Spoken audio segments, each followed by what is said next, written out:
안녕하세요. 오늘도 말씀 정주행 시리즈에 오신 분들 주님의 이름으로 환영합니다. 오늘은 사도행전 16장 그리고 두 번째 단락 6절부터 15절까지 한번 묵상을 해보려고 하는데요. 지난 시간에 우리가 16장 전체 통독을 했기 때문에 오늘은 이제 통독은 생략을 하고 바로 묵상으로 한번 들어가 보도록 하겠습니다. 오늘 이제 6절부터 15절까지는 이제 바울의 전도 여행의 이 경로가 굉장히 독특한 또 급박한 방식에 의해서 변화를 겪게 되는 그런 이제 일들이 나오게 됩니다.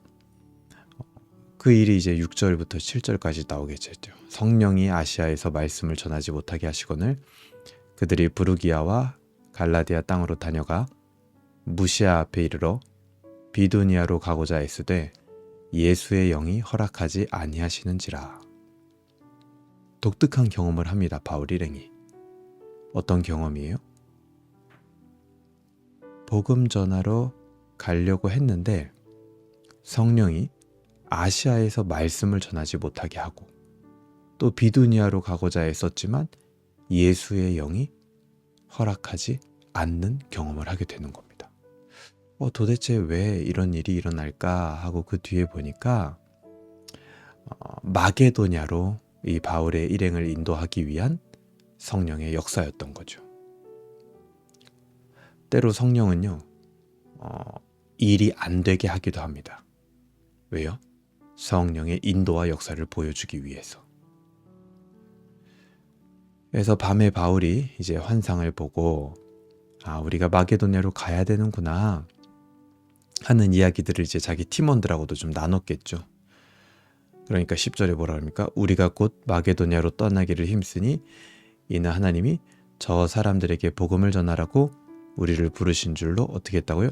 인정했다. 이렇게 나오죠. 인정했다. 일행 모두에게 인정이 된 겁니다. 그러니까 복음을 전하려는 자들은 이렇게 반드시 성령의 인도하심을 따를 수 있어야 됩니다. 그렇기 때문에 깨어 있어야 했겠죠. 이 바울 일행은요, 딱 두 가지에 있어서 철저했던 것 같습니다. 첫 번째는 복음이라는 그 중심에 철저했습니다. 그리고 두 번째는 기도에 철저했던 모습들이 보여집니다. 실제로 이후에 마게도냐에 가서도요, 이 바울 일행은 기도할 곳을 끊임없이 찾고 그리고 또 거기 가서 복음을 전합니다. 기도, 복음, 기도, 복음. 이 패턴이 계속 반복이 돼요. 그러니까 복음의 중심과 이 기도라는 것에 깨어있는 사람이 선교팀이 될 때, 그리고 또 바울처럼 공동체의 리더가 될 때 성령의 역사와 인도는 안전하게 그 팀과 공동체에 나타나게 됩니다.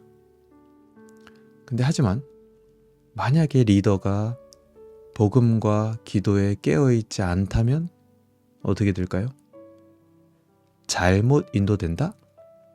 그렇다기보다도 그냥 그 팀은, 그 공동체는 성령의 역사를 발견하지 못하고 그냥 자기들 생각대로 행할 겁니다. 물론 그것마저도 하나님의 섭리일 거예요. 하지만 그들 스스로가 하나님의 인도와 역사를 보지 못할 겁니다. 왜요? 깨어있지 않으니까요. 그냥 지나가겠죠. 인간적인 일들로 생각을 하겠죠. 그것이 얼마나 통탄할 일입니까? 여러분 혹시라도 이 묵상을 들으시는 분들 중에 교회 앞에서 또 공동체 앞에서 리더로 내가 어떤 일을 하고 있다면 반드시 여러분 복음과 기도에 깨어 있어야 합니다. 만약에 혹시라도 내가 그렇지 않다. 그럼요. 바울 팀이 그랬던 것처럼 잠시 멈춰도 됩니다. 아시아에서 말씀 전하지 못하게 했어요. 비두니아로 가고자 애썼지만 예수의 영이 허락하지 않았습니다. 잠시 멈추게 하는 거예요. 우리에게 중요한 건 복음의 중심, 그리고 기도. 그것이 먼저 기초가 되어 있어야 한다는 겁니다. 그래야 나도 살고 내가 섬기는 모든 공동체가 함께 하나님의 역사를 볼 수가 있게 됩니다. 그렇지 않으면 아무리 교회라 할지라도 그냥 인간적인 일들만 가득한 집단처럼 느껴질 수도 있는 거예요. 복음의 중심과 기도에 깨어있지 않다면요. 하나님의 역사는 계속 되겠죠. 섭리 안에 있을 겁니다. 근데 그거를 다만 못 볼 뿐이에요, 당사자들이. 굉장히 아쉬운 거죠. 하지만 바울 일행은 감사하게도 성령의 인도를 따라 모든 사람이 이것이 성령의 인도구나 라고 인정하고 그것을 바라보고 이제 마게도냐로 떠나게 됩니다. 그래서 마게도냐의 첫 성이었던 12절에 보니까 빌립보에 이르게 됩니다. 자, 성령의 인도를 따라 모두가 인정하고 빌립보로 왔어요. 그런데 빌립보에 와보니 어떤 대단한 성대한 하나님의 역사나 환영은 없었습니다. 여기 보니까 이 성에서 수일을 유하다가 그때까지도 아무 일도 없었던 거예요. 그래서 안식일에 기도할 곳이 있을까 하고 기도할 곳을 찾아갑니다. 며칠이 지나도록 아무 일이 없었어요. 그래서 그렇게 습관대로 이제 기도하는 곳을 찾아서 기도하러 가던 중에 거기서 강가에 모인 여인들을 만나게 됩니다. 근데 아마 이제 바울 일행이 기도하는 곳을 찾아간 곳이었잖아요. 그렇기 때문에 이 여인들도 역시 기도하러 그 장소에 찾아온 게 틀림없는 것 같습니다. 그 중에는 이제 14절에 보면 자색 옷감 장사로서 하나님을 섬기는 루디아라는 여인이 있었어요. 이 여인은요, 하나님을 섬기는 여인이었습니다. 그러니까 기도하러 왔겠죠. 그런데 그 여인에게 바울의 복음이 전해질 때 그 복음의 말씀을 듣고 어떤 반응을 했습니까? 14절 후반부에 나오죠. 주께서 그 마음을 열어 바울의 말을 따르게 하신지라. 원래 하나님을 섬기던 여인이었던 루디아에게 바울의 복음이 전해졌을 때 그는 더 마음을 열어 바울의 말을 따르게 되었다라는 겁니다. 그러니까 복음의 말씀을 듣는 자들 중에서는 반드시 주님께서 마음을 여시는 자들이 있습니다. 이건요, 말씀을 전하는 자가 할 수 없는 일이에요. 내가 아무리 어떤 사람 마음을 열고 싶어도요, 그게 사람 뜻대로 안 됩니다. 주님께서 마음을 열어주시는 거예요. 여러분들이 누군가에게 복음의 말씀을 전했는데 그 사람의 마음의 문이 열어지고 그 사람이 나를 향하여 신뢰감이 생기고 함께하고자 하는 마음이 생긴다라는 거, 그거는요, 주님이 하시는 겁니다. 인간적으로 결코 불가능한 일이에요. 저도 교회를 개척하면서 참 많이 봅니다, 그런 거를. 어떤 경우는요, 정말 뭔가 마음이 열린 것 같고 뭔가 잘 될 것 같은 느낌이 있어도 주님이 마음을 열어주시지 않으면 절대 안 됩니다. 그때 어떤 경우는 과연 이 사람이 이 복음의 말씀에 대하여 정말 함께 하고자 하는 마음이 생길까? 그 마음을 유지할 수 있을까? 하는 생각이 들어도 주님께서 마음을 열어주시면 그 일은 됩니다. 함께 할 수 있게 돼요. 복음으로 마음이 열리는 경험은 온전한 공동체를 이루게 하는 원동력이 됩니다. 이 뒤에 루디아도 15절에 보면요, 곧바로 세례를 받고 바울 일행을요, 집으로 강권하여 초대하는 모습을 보여줍니다. 그러니까 왜 강권했을까요? 바울이 거절했던 거예요. 왜냐하면 복음을 전하고 어떤 대가를 받는다라는 것도 옳지 못한 거기 때문에 거절했겠죠. 근데 루디아가요, 강권해요. 나를 주 믿는 자로 알거든 내 집에 들어와 유하라. 그 정도로 굉장히 강력하게 얘기합니다. 그만큼 마음이 많이 열린 거예요. 그만큼 바울의 말을 또 듣고 싶고 바울을 따르고 싶은 겁니다. 이 여인이었던 루디아의 이러한 헌신과 섬김은 어떻게 나올 수 있었습니까? 복음을 통해서 주께서 마음을 여셨기 때문이에요.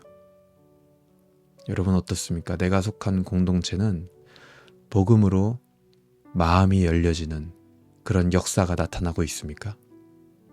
공동체가 다 함께 복음 때문에 마음이 열리는 경험을 하고 있습니까? 아니면 오히려 마음이 닫히는 경험을 하고 있습니까? 복음 때문에 마음이 열리는 경험, 그것이 헌신과 섬김으로 가는 지름길입니다. 복음 때문에 주께서 마음을 연 사람은요, 반드시 헌신과 섬김을 하게 돼 있습니다. 즐거운 마음으로요. 여러분, 내가 정말 즐겁게 헌신하고 기쁘게 섬기고 싶다. 그런 자리로 나도 나아가고 싶다. 그런 마음 있으십니까? 먼저 복음에 반응하여 주께서 내 마음을 열어주시기를 기도하시길 바랍니다. 그것이 모두를 즐겁고 기쁘게 하는 섬김과 헌신의 시작점이에요.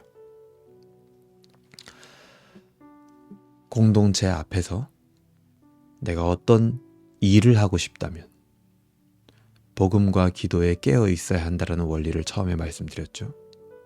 마찬가지 오늘 이 두 번째에서도 헌신과 섬김 이전에 복음으로 마음의 문이 열려야 한다는 것이 있어야 한다는 원리를 말씀드렸습니다. 이런 원리들을 우리가 가볍게 넘어가지 않았으면 좋겠습니다. 그런데 리더로서 공동체를 섬기려고 할 때 복음과 기도에 깨어 있어야 합니다. 그런 원리. 그리고 헌신과 섬김 이전에 복음으로 당신의 마음의 문이 열려야 됩니다. 주께서 열어주셔야 됩니다. 라는 원리.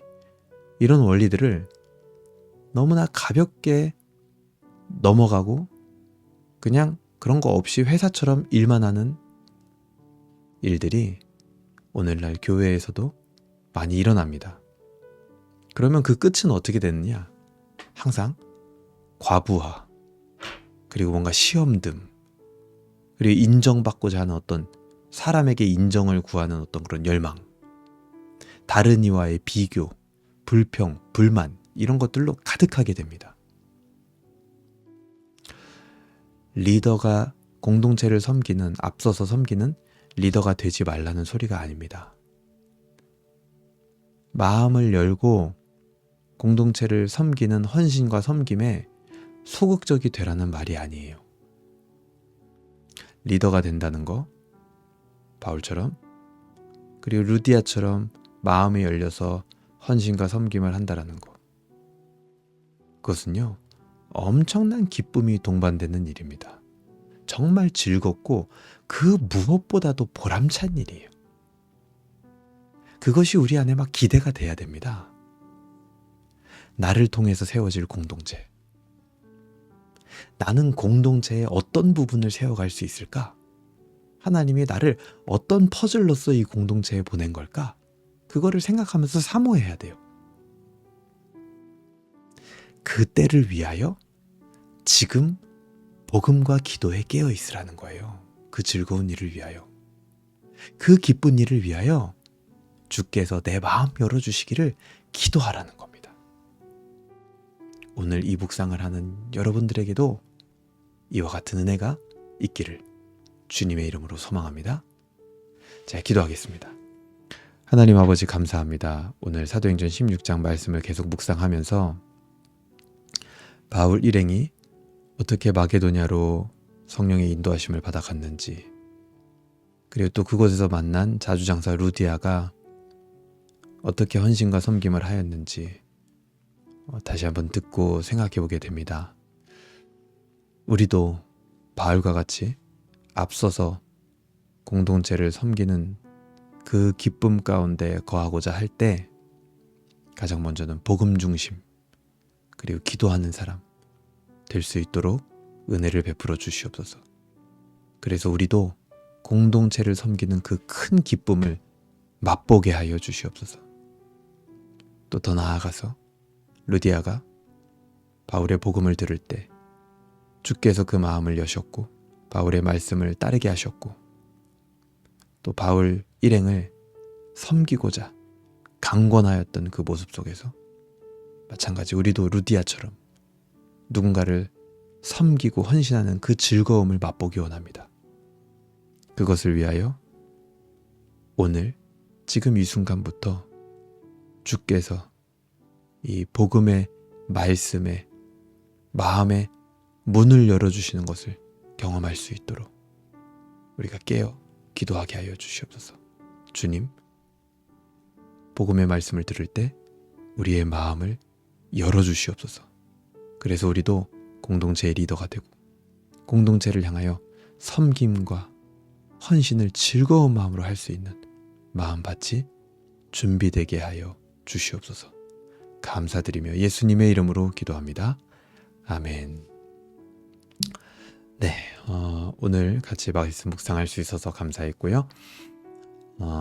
오늘도 하나님께 영광 돌리고 또 하나님을 즐거워하는 하루 되시길 바랍니다. 감사합니다.